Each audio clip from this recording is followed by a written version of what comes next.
그림자가 많습니다.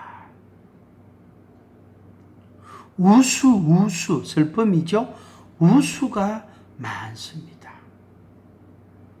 얼굴이 참 어두워 보입니다. 기운이 없어 보입니다. 힘이 없어 보입니다. 매력이 없어 보입니다. 에너지가 없어 보입니다. 의기소침, 기가 많이 죽은 것 같습니다. 그런 이야기를 했습니다. 그런데 요즘 제 얼굴을 보고 그렇게 말하는 사람 아무도 없습니다. 지금 여러분들이 제 얼굴을 보는 것처럼 다른 사람들도 제 얼굴을 보고 그렇게 생각합니다. 똑같습니다. 여러분들이 무슨 생각하고 있는지 제가 모르잖아요. 모르지만은 여러분들이 느끼는 그 느낌을 다른 사람들도 똑같이 느끼고 있습니다. 이걸 제가 잘 아는 사람들한테 묻는 게 아니고 저를 이제 상담받기 위해서 찾아오는 내담자들이 있잖아요. 처음 보는 사람. 어디 제가 세미나를 인도하거나 강의하러 갔는데 거기에 이제 대부분이 처음 만난 사람들이단 말이에요. 그래서 그분들이 저에게 하시는 말씀들이 일치합니다. 그게 바로 지금 여러분이 제 얼굴을 보면서 느끼는 느낌하고 똑같습니다. 제 얼굴이 어떠세요? 이렇게 일부러 제가 물을 때가 있습니다. 그러면은 똑같은 대답을 합니다. 이게 바로 하나님의 은혜를 제가 입었기 때문이죠. 하나님의 사랑을 제가 받았기 때문입니다. 그래서 하나님께 감사하고 찬양하고 하나님께 영광을 돌립니다. 할렐루야, 하나님 감사합니다. 또 성경구절 하나를 소개해 드리겠습니다. 출애굽기 14장 13절 14절. 출애굽기 14장 13절 14절. 이 내용은 홍해 앞에 이스라엘 백성들이 멈추어 섰는데 왜냐하면 홍해를 건널 수가 없기 때문에. 배가 있는 것도 아니고 보트가 있는 것도 아니고 무슨 수단과 방법이 있는 게 아니단 말이에요. 또 모세 혼자 같으면은 홍해를 어떻게든 건너겠죠. 헤엄을 쳐 가든지 물에 떠내려가든지 어떻게든 가겠죠. 그러나 자기를 따르는 사람이 적어도 어린아이와 어른을 포함해서 임신한 여성들도 있고 거기에는 수많은 가축들도 있고 머리에는 자기 소유물을 머리에는 이었고 등에는 짊어졌고 어린 애들은 손에 잡았고 그런 상황, 그런 형편인데 어떻게 홍해를 건너간단 말입니까? 그래서 그 홍해 앞에 진퇴양난이라 앞으로 가지도 못하고 뒤에서는 애굽 군대가 애굽 마차들이 병거들이 따라온단 말이에요.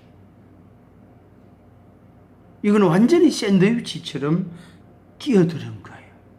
앞으로 갈 수도 없고 뒤로 갈 수도 없습니다. 그때 하나님의 권능이 나타난 거예요. 하나님께서 홍해 물을 멈추어 흐르던 그 물을 멈추신 거예요.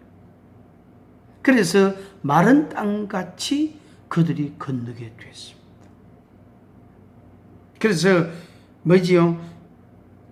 심각한 문제가 있을수록 하나님의 권능으로 해결되어진다.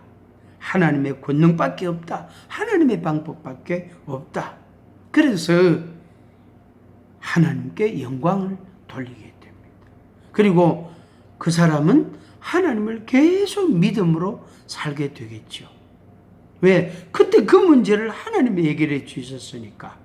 그보다 더한 문제나 그보다 덜한 쉬운 문제라도 하나님께 다 맡기겠죠. 하나님이 해결해 주세요. 이것도 하나님이 해결해 주세요. 저것도 하나님이 해결해 주세요. 그렇게 되어질 겁니다. 이게 역설적 진리의 그런 의미입니다. 마지막으로 로마서 3장 10절에서 18절 말씀 제가 한번 읽어 드리고 끝내겠습니다.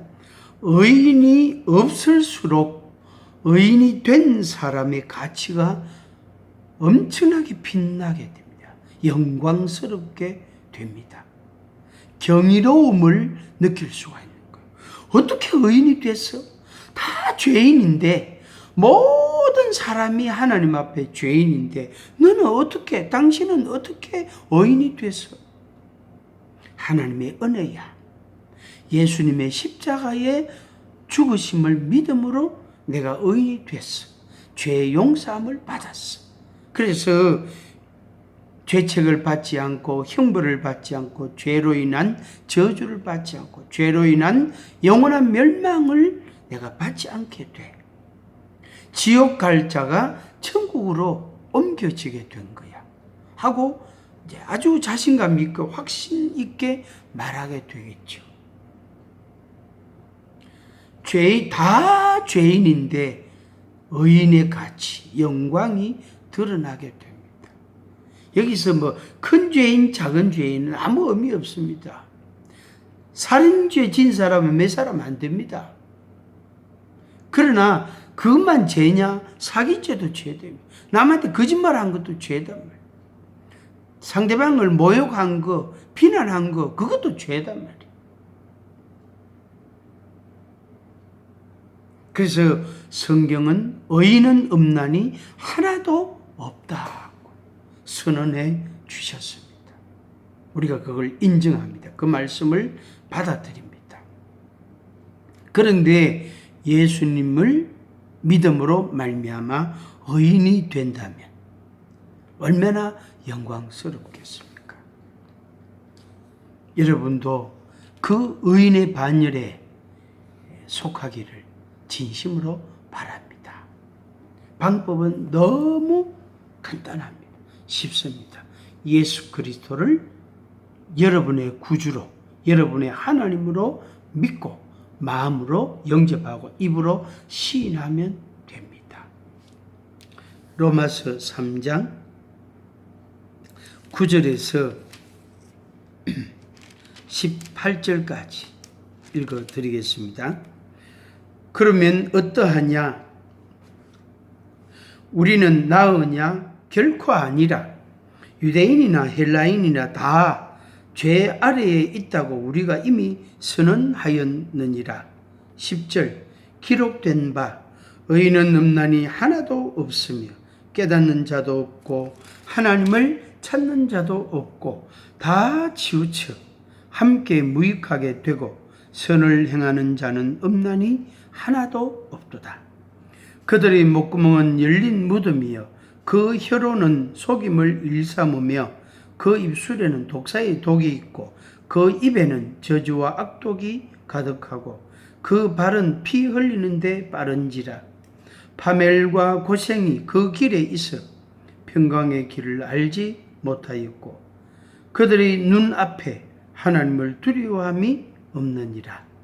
함과 같으니라. 마지막 18절 그들의 눈앞에 하나님을 두려워함이 없다. 그랬습니다. 하나님을 두려워하지 않았다. 그 눈, 그 마음, 그 몸과 그 생활 속에 하나님을 두려워하지 않는다. 그럼 다 끝난 거예요. 지 맘대로 사는 거. 자기 하고 싶은 대로 사는 거.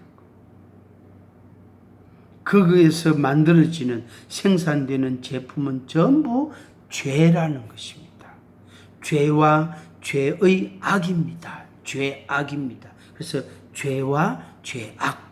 그리고 당연히 그 따라오는 그 보상은 아니지만 결과, 폐해죠. 후유증이죠. 열매는 형벌과 저주입니다. 영원한 멸망이고 지옥이 그를 기다리고 있습니다. 지옥이 절대로 비좁지 않습니다.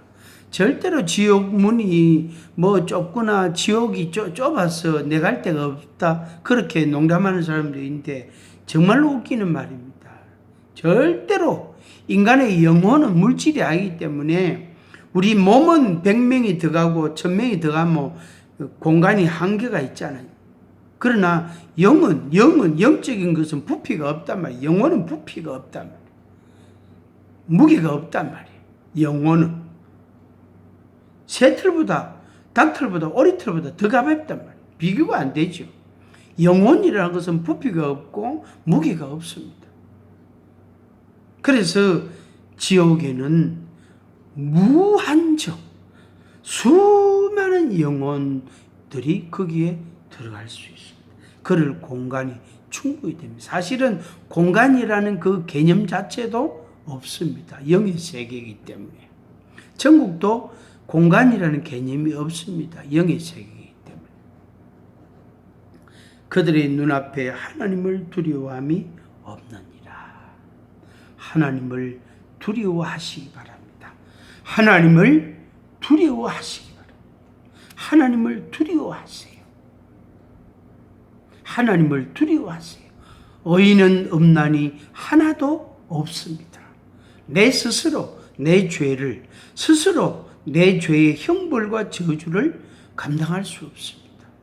그 죄로 말미암아 받는 저주를 영원한 멸망을 지옥을 피할 길이 없습니다. 하나님을 두려워하십시오. 하나님 앞에 나아가서 엎드리십시오. 하나님의 은혜를 구하시기 바랍니다.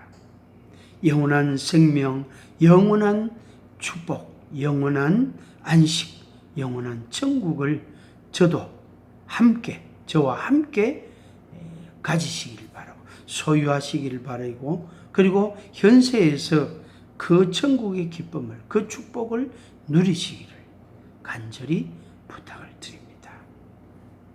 감사합니다.